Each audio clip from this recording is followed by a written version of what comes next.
sigue baixando en Galicia con respecto aos días anteriores e tamén por debaixo da media nacional.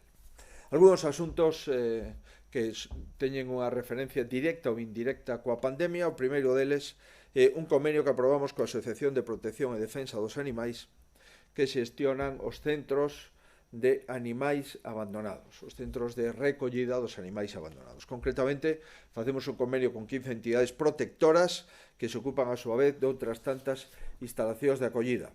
Se trata de suministrarlle alimentos a estos animais que protexen e acollen estas 15 asociacións. O contrato será por un período mínimo de un mes e a distribución será de forma proporcional ao número de animais que acollen cada unha destas 15 asociacións de protección e defensa de animais en Galicia. Falamos de PEMES e de autónomos.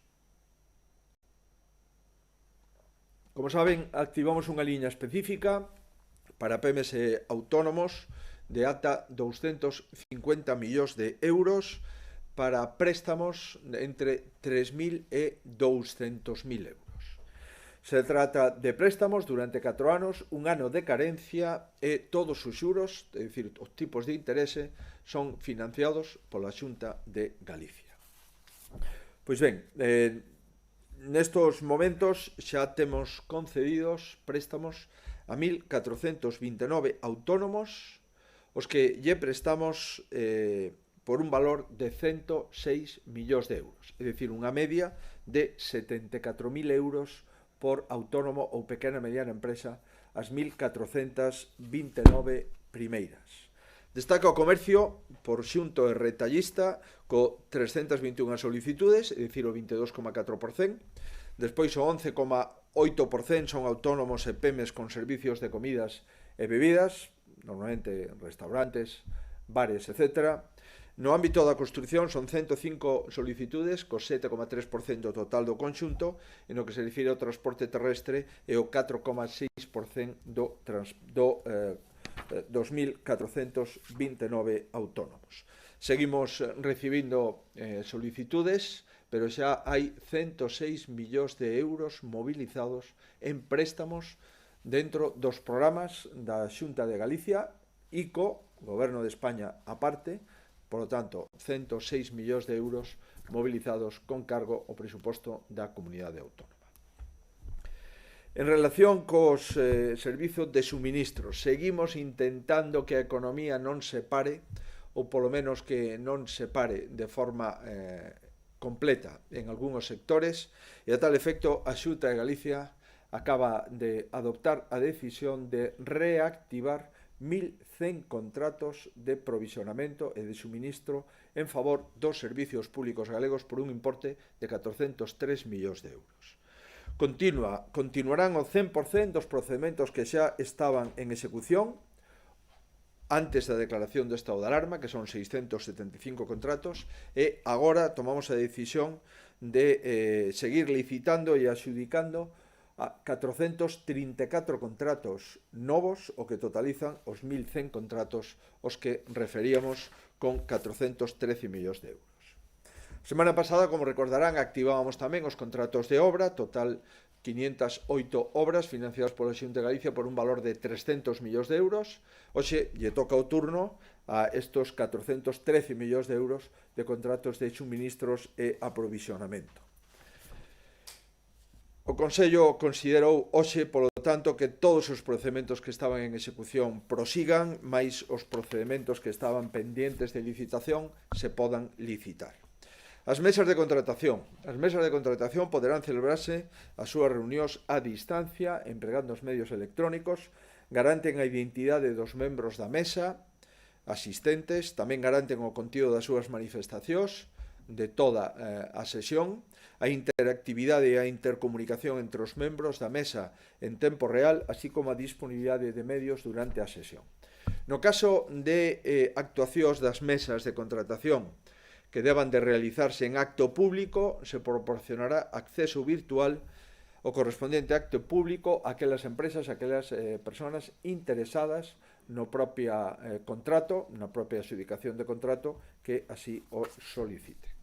Estamos falando, pois, de contratos de suministros, de vehículos da Xunta de Galicia, de material para servicios de emerxencia, de mobiliario, por exemplo, para os centros escolares, que seguiremos mellorando no próximo curso, produtos de alimentación para centros prestadores de servicios sociais, material de extinción de incendios, servicio de helicópteros, de lumes forestais, mantemento de edificios, limpeza, vigilancia, contratos de redacción de proxectos, de obra ou asistencias técnicas, en definitiva, inyectar 413 millóns en suministros que xunto cos 300 que xa inyectamos en obras totalizan unha cuantía bastante potente para as 5.000 empresas ou autónomos que traballan a cotío anualmente coa Xunta de Galicia.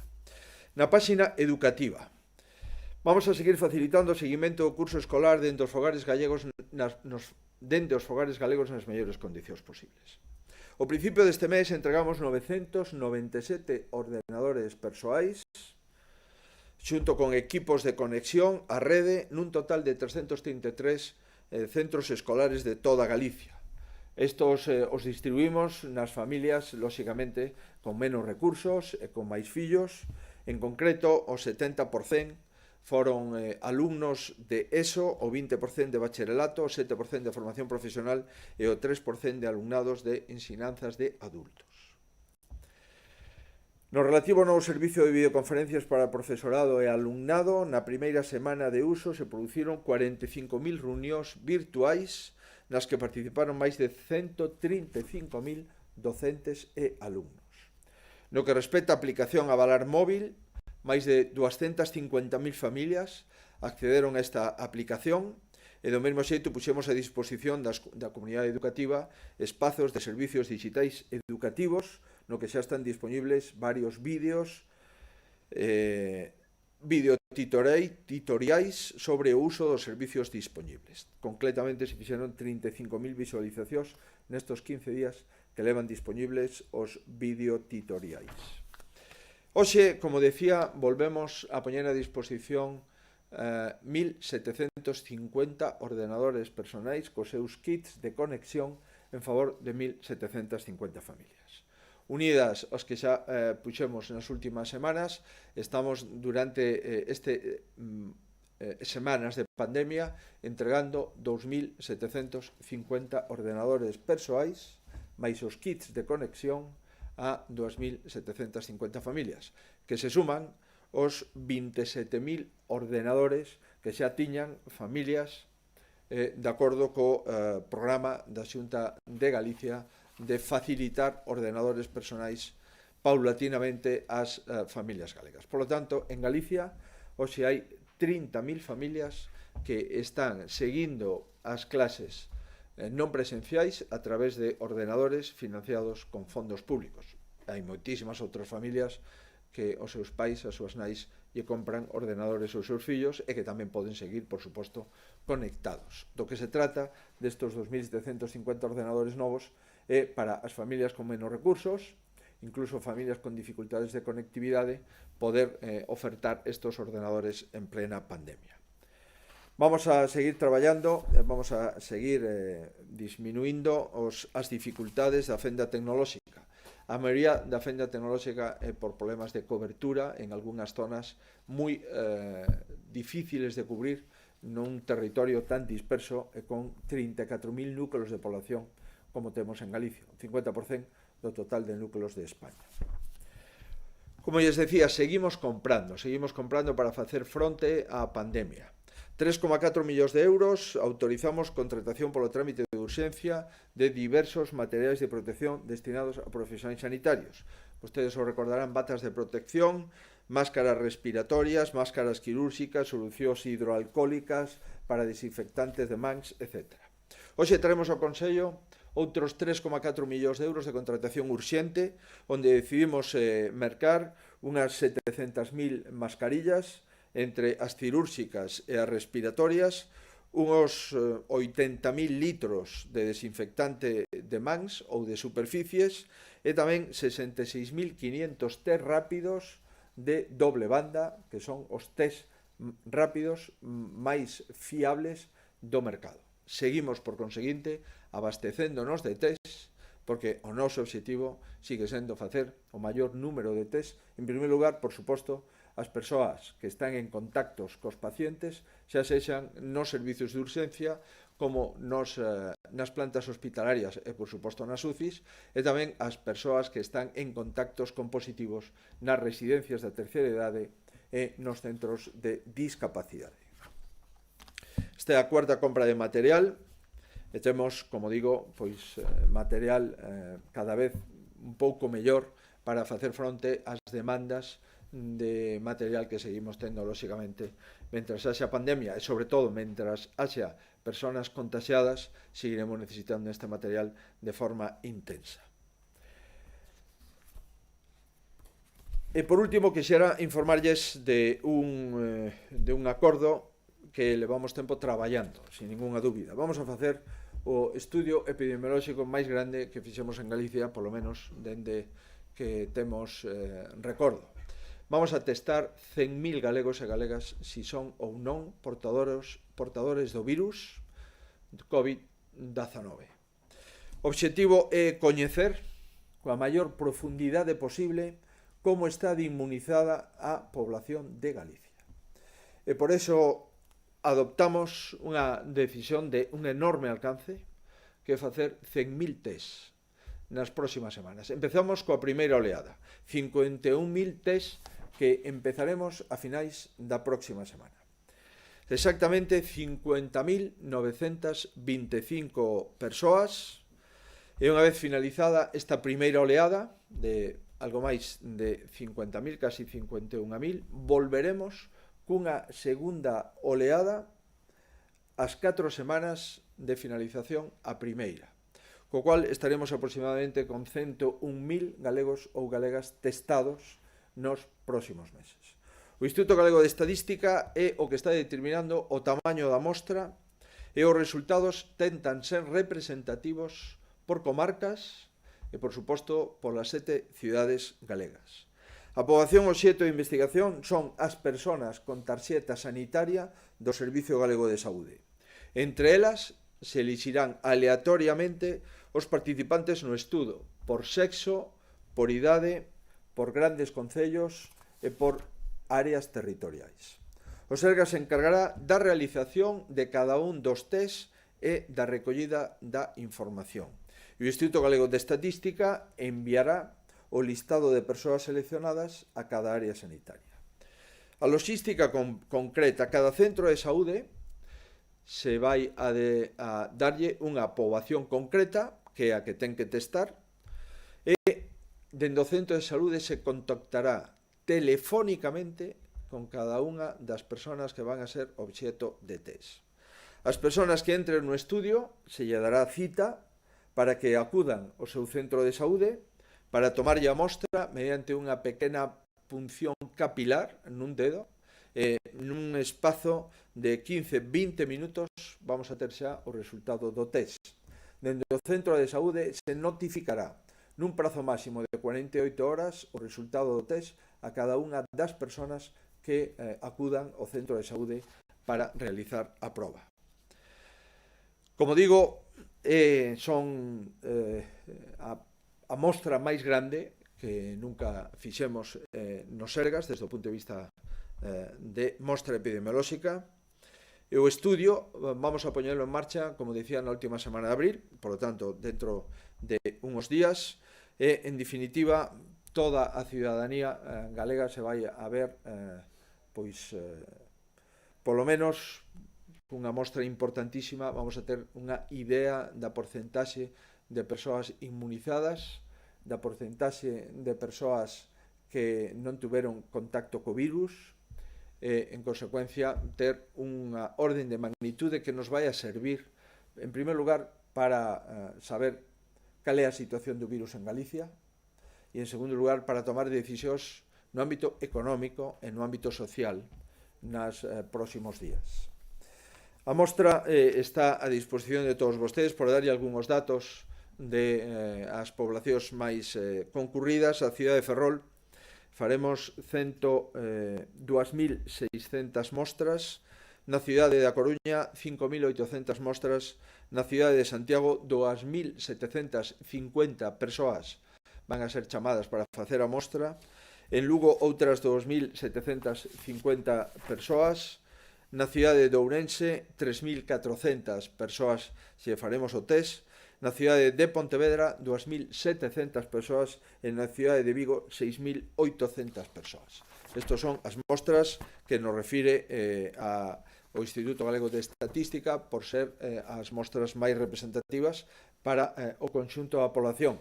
Estas son as cidades e o conxunto da población pois chega casi ás 51.000 personas que van a ser testadas a partir dos próximos días, sempre na próxima semana.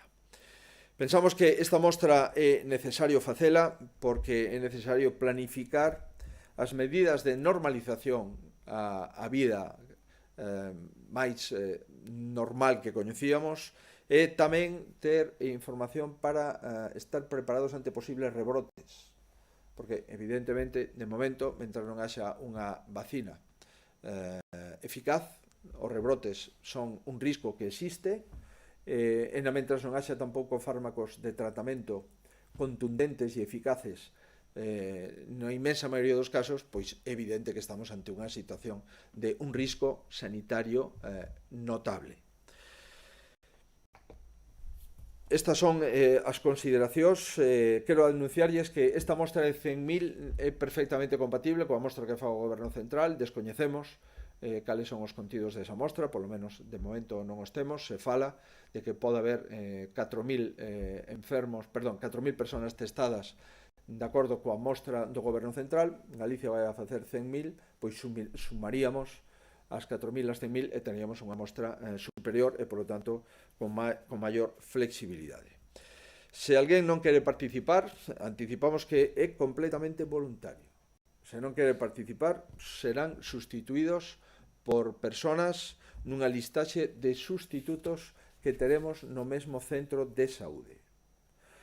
Os test que vamos a utilizar, como dixen, creo recordar fai uns días, son os test que nos facilitou o Goberno, os chamados test de anticuerpos completos, dado que entendíamos que esos test non eran definitorios para o diagnóstico, pero sí son suficientemente utilizables para mostras epidemiolóxicas. Para iso utilizamos os test, non para diagnóstico directo dos pacientes, senón para mostras epidemiolóxicas da población. Que pasa se sae aleatoriamente alguén que xa tivo test positivos? Pois, neste caso, se alguén tivo test positivos, queda incluído no estudo, pero non será preciso facer unha proba de novo. Temos 50.000 testados xa neste momento. Durante estes últimos días fomos testando, lóxicamente, sabemos que hai positivos. Evidentemente, pois non é necesario, como é lóxico, facer a proba de novo. E que pasa se sae positivo? Esta persona non sabía que era positivo. No caso de dar positivo, o médico do centro de saúde se porá en contacto co paciente para darlle o resultado, tanto sexa positivo ou negativo, e no caso de que sexa positivo se actuará según criterio clínico e, seguindo os protocolos, se fará outra proba definitoria que é a conocida a PCR. Por lo tanto, isto se vai a facer de forma continuada. Como estos test son unos test que teñen un valor epidemiolóxico, se alguén sale positivo, é necesario cruzalo con un test posterior PCR. Pero tamén advertimos, no caso de que con estos test alguén salga positivo, automáticamente lle pediremos que se aílle no seu domicilio. Si ten sintomatoloxía, evidentemente será evacuado ao hospital. Digo que se aílle no seu domicilio e lle faremos a proba definitiva, o PCR, e en función da proba definitiva seguirá o aillamento, no caso de que sexa un positivo confirmado, ou no caso de que sexa un falso positivo, pois entón o aillamento quedará sin efecto. Isto é todo o que lles queríamos trasladar. Decirlles que vamos a seguir traballando, vamos a seguir establecendo estrategias, non só orientadas á prevención da enfermedade, senón a súa detención precoz.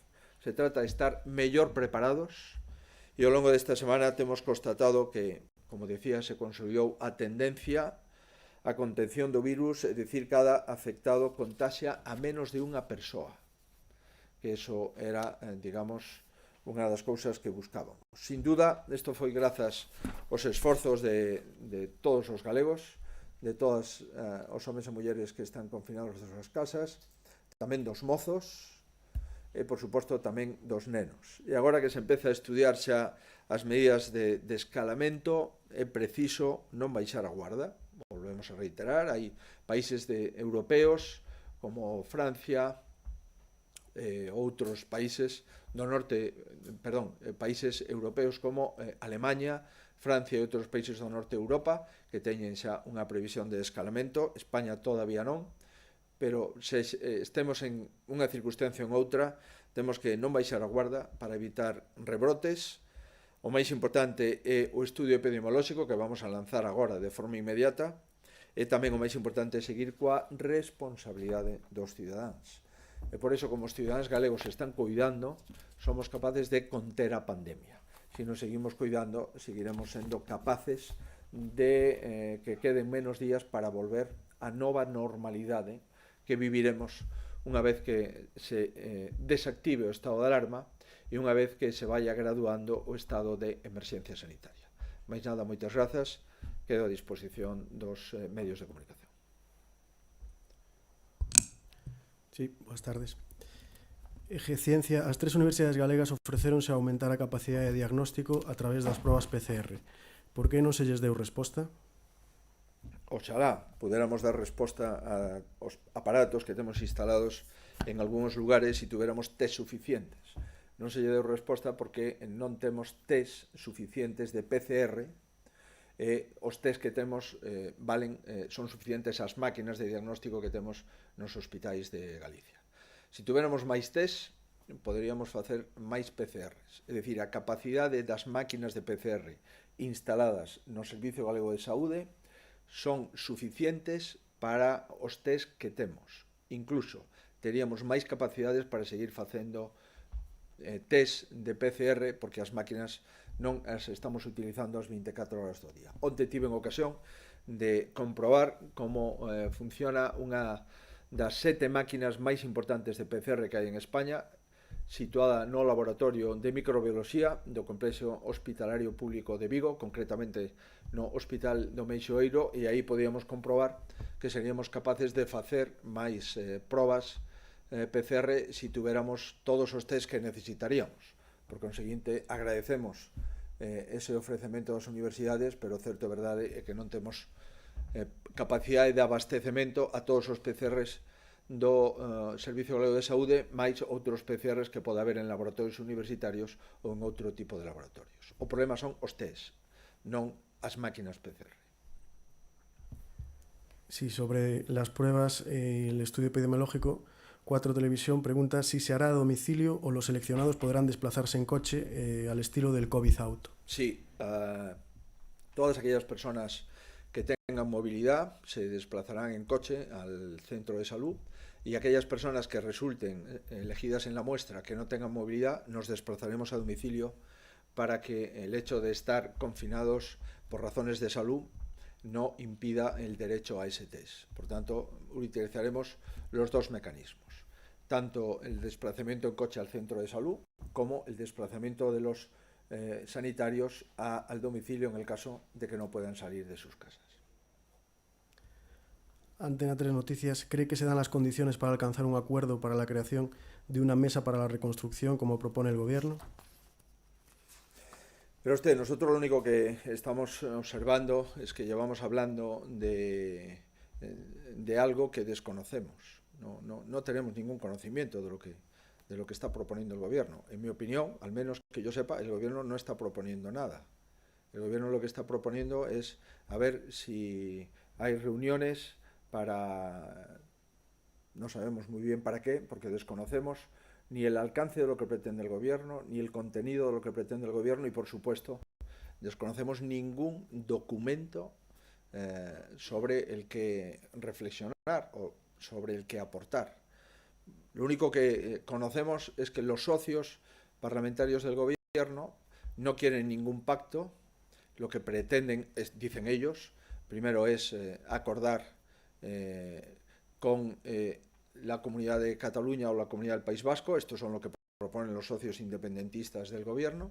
Lo que proponen los socios que forman parte del gobierno es cuestiones contradictorias entre una parte y la otra, y lo que propone el gobierno comunidad lo desconocemos porque no hay ninguna propuesta concreta encima de la mesa. Y lo que en este momento es urgente es gestionar la pandemia, y es gestionar la información fiable, es gestionar los test que necesitamos para seguir trabajando, así como tener una previsión de desconfinamiento gradual y una previsión de actividad económica, como están haciendo nuestros socios europeos, como está haciendo Alemania, como está haciendo Francia o como están haciendo otros países de la Unión Europea. Creo que esto es lo urgente. Seguro que después de esto se pueden hablar de algunas cosas, pero lo que no sabemos es ni siquiera de lo que quiere hablar el gobierno, porque no tenemos ninguna propuesta encima de la mesa de la que hablar. Informativos Telecinco, ¿cómo está haciendo Galicia el recuento de fallecidos? ¿Pasan a Sanidad los datos de fallecidos en hospitales, residencias y domicilios solo con test realizado? Nosotros estamos haciendo el recuento de fallecidos como se debe de hacer, con respeto, en primer lugar a los fallecidos, en segundo lugar a sus familias y en tercer lugar al sistema de información que ha previsto el Gobierno de España. Es verdad que no siempre de una forma, en mi opinión, correcta, porque ha tardado semanas en pedir los datos de fallecidos en residencias, pero nosotros estamos haciendo el recuento en tiempo real. A los medios de comunicación en Galicia les damos el número de fallecidos cada día, ya sea en hospitales o en residencias. Esto es lo que estamos haciendo porque nos parece que es nuestra obligación, por respeto a los fallecidos, insisto, y por respeto a sus familiares. Y así lo hemos venido haciendo. El Ministerio hace algunas semanas, dictó un protocolo de cómo debemos de comunicar el número de fallecidos en residencia, y lo estamos implementando ese protocolo y trasladando al Ministerio el número de fallecidos por residencia. Y volvemos otra vez, porque este asunto lamentablemente está perjudicando a la credibilidad de las instituciones. Volvemos otra vez a pedir que se hagan públicos los datos del Ministerio en relación con los fallecidos en el conjunto de hospitales y en el conjunto de residencias de nuestro país. Nos estamos enterando por la prensa, que supongo tienen fuentes de información fiables, y hoy veíamos en la prensa gallega, concretamente en La Voz de Galicia, que Galicia, el número de fallecidos en función del número de personas que viven en residencias es del 0,85%, los que fallecen por COVID. Estaríamos en este caso, de acuerdo con este periódico, como la quinta comunidad autónoma con menor mortalidad por coronavirus en el ámbito de las residencias. El otro día veíamos otra agencia, concretamente creo recordar que era Europa Press, que también daba información que nos pareció relativamente fiable, básicamente fiable, porque lo que contrastamos era fiable, y pues Galicia estaba de la comunidad autónoma número 10 en el caso de más fallecidos de usuarios de residencias, que en Galicia hay 10 comunidades autónomas donde han fallecido más. Pero en todo caso, lo que sería bueno, insisto, es cumplir los datos y dar los datos. Si al final, lamentablemente, esto es lo mínimo que podemos hacer, informar del número de fallecidos por COVID en hospitales o en residencias de tercera edad o en residencias de discapacidad. Sobre este asunto, Europa Press dice que el PSDG pide que la Xunta aclare la cifra de fallecidos en residencias sin pruebas de COVID-19. Se refiere y pregunta si la Xunta tiene estos datos. Y en esa misma línea, Faro de Vigo también preguntaba si tienen el dato de personas que han fallecido con síntomas, pero no se les llegó a hacer la prueba.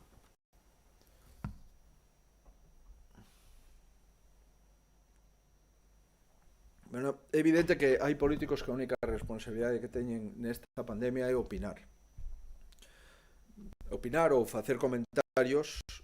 Eu creo que se debería ser un pouco máis responsable nunha pandemia de facer comentarios ao respecto. Probablemente non haxa ningunha comunidade, ou se hai, será similar a Galicia, que dera os datos de maneira máis transparente todos os días. E máis, dábamos datos de residencia, de fallecidos en residencia, antes de que fora obrigatorio de acordo co protocolo do Ministerio de Sanidade. Non esperamos a terceira semana da pandemia para dar os datos das residencias, que é cando se exixiu por parte do protocolo do Ministerio de Sanidade para toda España. Estuvemos 3 semanas no conxunto de España sin dar datos de fallecidos por residencias, non era obligatorio. Sin embargo, Galicia os estuvo dando. Por tanto, escoitar algún responsable político que durante 3 semanas nin se preocupou polos datos de falecidos en residencias, si o número de personas que falecen nas residencias en Galicia é cando menos unha irresponsabilidade o suficientemente intensa que me imagino que a xente se está dando conta perfectamente. E é evidente que non todas as persoas que falecen nunha residencia falecen por coronavirus. Imagínese que ata o mes de febreiro, que empezaron a ver os primeiros casos de morte, non falecerá nadie nunha residencia de terceira idade. Claro que hai moitas máis persoas que falecen nas residencias por patoloxías distintas ao coronavirus, e iso é o que se está producindo con normalidade nas residencias galegas e no conxunto de todas as residencias españolas e europeas. E, en consecuencia, creo que hai que ser respetuoso ao respecto. Nos facemos todo o esforzo. Temos o 40% de usuarios nas residencias con test, queremos chegar ao 100%, e temos unos 50.000 test realizados na comunidade autónoma o conxunto da población. Me someto a calquera comparación con outras comunidades autónomas. E ningún test dos que mandou o goberno vale para facer un diagnóstico fiable, xa sexa nunha residencia ou nun hospital. De feito, os test que nos mandou o goberno os vamos a facer para facer unha enquisa epidemiolóxica, porque non teñen resultado definitivo, tanto se dan negativo como se dan positivo. Por conseguinte, reitero, creo que non é bo sempre crear unha confusión. Hai persoas que morren en residencias por causas de enfermedades que xa tiñan, outras que morren como consecuencia do COVID. Cando morren como consecuencia do COVID o trasladamos, e cando temos test intentamos testear de forma intensa as residencias, sobre todo as residencias que teñen máis prevalencia de persoas con positivo, é dicir, con persoas que están confirmadas que teñen o virus activo. Radio Televisión de Galicia, como e cando vai ser o remate do curso escolar en Galicia? Había outra cuestión sobre isto, que era si cree que é necesario establecer un número máximo de asignaturas suspendidas como límite para que os alumnos poidan pasar de curso. Bueno, estamos tamén vendo pois unha situación de escape por parte das competencias que ten cada quen. O goberno central, e todos os gobernos centrais, teñen competencia exclusiva para decidir canto dura un curso escolar, si se interrumpe un curso escolar e si se volve a reenganchar un curso escolar. As comunidades autónomas non podemos tomar estas decisións. É competencia exclusiva do goberno central. E está eludindo esta competencia. Está eludindo esta competencia para establecer as condicións as condicións de promoción a pasar de curso, é dicir, a unha titulación. Non se dá. Non se dice. Agora ben, nesta circunstancia, pois, con esta confusión que está surdindo como consecuencia de que non se quere facer e executar a responsabilidade que ten cada quen, pois nós estamos pedindo ao goberno cuestións que nos aclaren. O goberno dice que vai a regular por unha orde que todavía non publicou a súa decisión en relación co curso escolar. O que lle estamos dicindo ao goberno é que nos diga exactamente con cantas, como número de materias suspensas se pode pasar de un curso a outro. Porque no caso de que non o diga e que cada comunidade autónoma faga o que queira, sería un resultado caótico. A LOMCE dice claramente que non se poden pasar con máis de 2 asignaturas suspensas. Entendemos que eso é o correcto. porque a LOMCE está en vigor. Por conseguinte, sería fundamental que as alegacións que presentou a Xunta de Galicia sexan respondidas nesa orden que dicen que van a publicar de forma inmediata. Temos que establecer un marco normativo que garante a igualdade de todo o alumnado en Galicia e en España. Lamentablemente, pois, o Ministerio non quere exercer a súa competencia, crea un estado de bastante confusión. O certo verdade é que nós vamos a intentar manternos nas liñas que dicte o Ministerio unha vez que coñecemos o contido e alcance da orde que vai a publicar.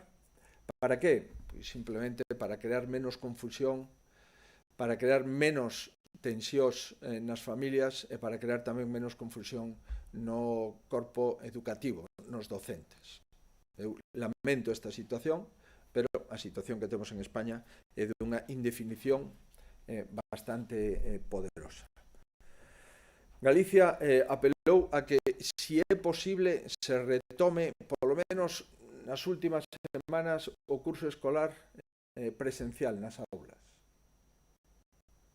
Si a situación epidemiolóxica o permite, nos parece que sería bo para reencontrarse os alumnos, para reencontrarse os profesores e para despedirse cando empece o período estival.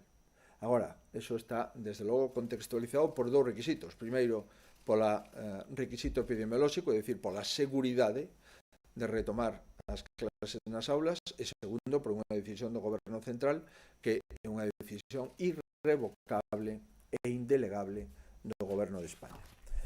Vamos a ver se somos capaces, unha vez que coñezamos a orden do Ministerio que dice que se vai a publicar, vamos a ver se somos capaces de poñer un pouco de luces nesta marea da confusión. Volvo a reiterar, nós discrepamos de moitas das cousas que adotou o Ministerio, pero vamos a acatar a decisión final por unha cuestión de coherencia. Discrepamos porque o Ministerio non quere exercer as súas competencias. Porque o Ministerio non quere dicir con cantas asignaturas se pode pasar ou non se poden pasar. Porque o Ministerio se move nun momento de indefinición, de fixar criterios claros e iguales para todo o territorio de España, pero nos vamos a acatar precisamente polo mesmo sentido. Se o que queremos é non romper a igualdade, canto maior confluencia nos criterios en que sexen difusos e incompletos do Ministerio, nos parece que preservamos dunha forma máis clara a igualdade de todos os alumnos en Galicia e de Galicia co resto de España. Sí, bueno, xusto a fío desto Cadena Ser preguntaba que, sendo tan crítica coa orde do Ministerio, porque a Xunta aí va a aplicar e non iba a facer como outras comunidades que se desmarcaban do acordo. Entendo que era isto último que respondeu. Porque, en primeiro lugar, volvo a reiterar que non conozo a ninguna comunidade que non sexa crítica coas instruccións do Ministerio. En segundo lugar, as instruccións do Ministerio aínda non están escritas. Quedou de publicarse unha orde que, polo menos a 1 da tarde, descoñecíamos. E, en terceiro lugar, fixemos alegacións no día de onte. En cuarto lugar, non sabemos que parte desas alegacións se van a ter en conta, pero si xa advertimos o Ministerio que a solución menos mala é acatar, dado que estamos en un estado de alarma, as decisións do Goberno Central nun ámbito que é competencia do Goberno Central dictar as normas que temos que seguir o resto de comunidades autónomas. Radio Cadena Española, ¿pedirá usted al Gobierno que revise también el lanzamiento de bulos que no solo afecten a la izquierda?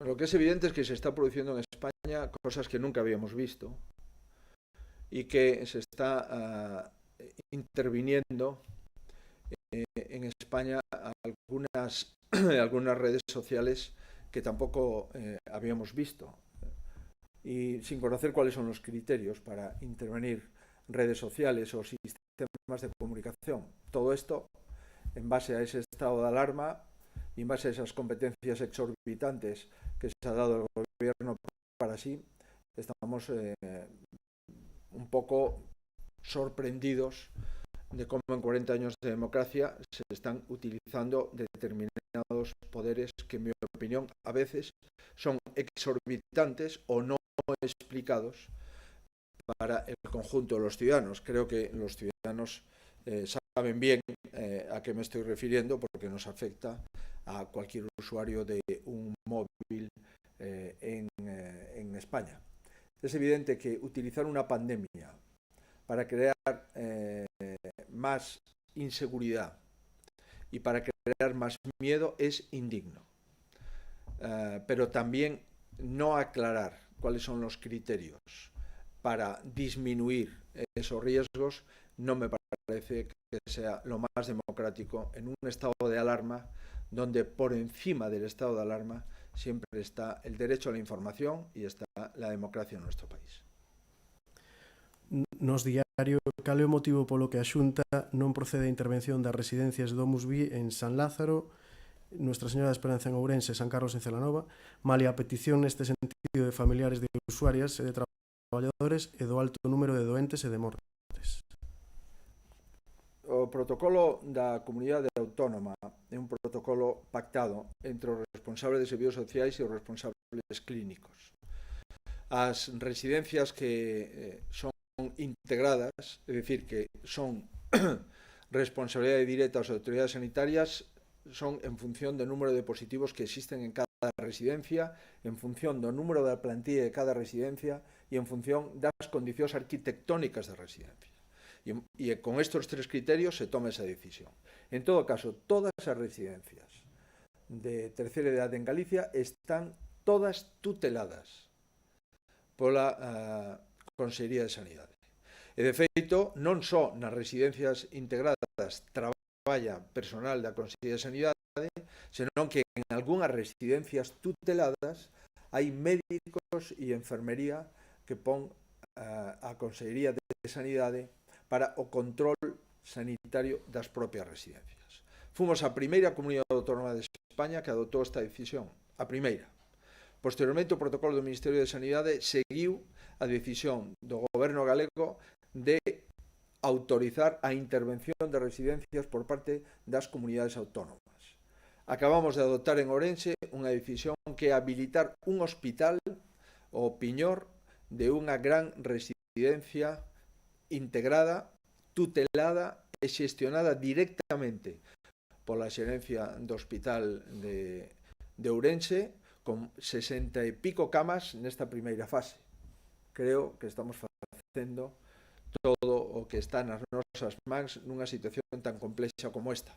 E, de feito, os datos de falecidos en residencias avalan que Galicia está nunha situación menos mala que o resto de comunidades autónomas, de acordo cos datos de momento extraoficiais que vamos coñecendo a través dos medios de comunicación que fan unha investigación sólida ou máis sólida que poden, dado que o Ministerio de Sanidade de momento, por lo menos, non está dando datos que fai 3 semanas que xa pediu a cada comunidade autónoma e que temos que respostar cada 2 días ata fai pouco, e creo que a partir dun protocolo que publicaron onte, cada día.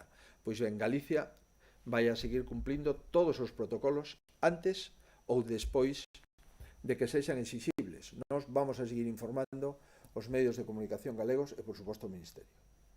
Praza.gal apunta que o Sergas notificou o pasado mércores a rescisión de contratos a persoal eventual de enfermería contratado para atender o coronavirus, ao que se lle prorrogara, e despois rectificou a decisión. A súa pregunta é se cree preciso dotar de maior estabilidade estas contratacións para evitar episodios como estes. Evidente que houve unha interpretación que non era a intencionalidade do Servicio Galego de Saúde por parte dunha ou dúas xerencias, o resto de xerencias non houve ningún incidente e, por tanto, esa rescisión de contrato foi inmediatamente anulada. Isto é o que pretendemos. Claro que queremos estabilidade para os contratos. Somos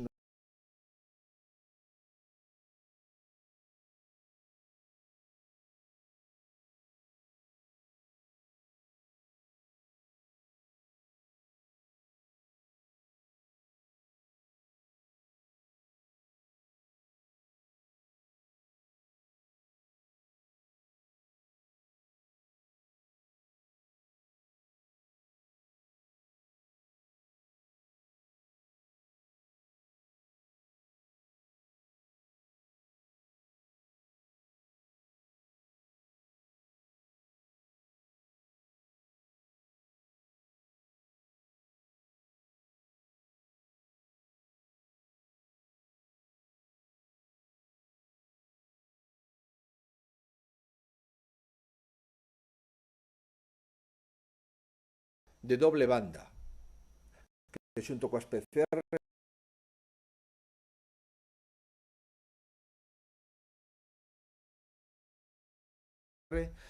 presionar para que manden a Galicia cantos máis mellor.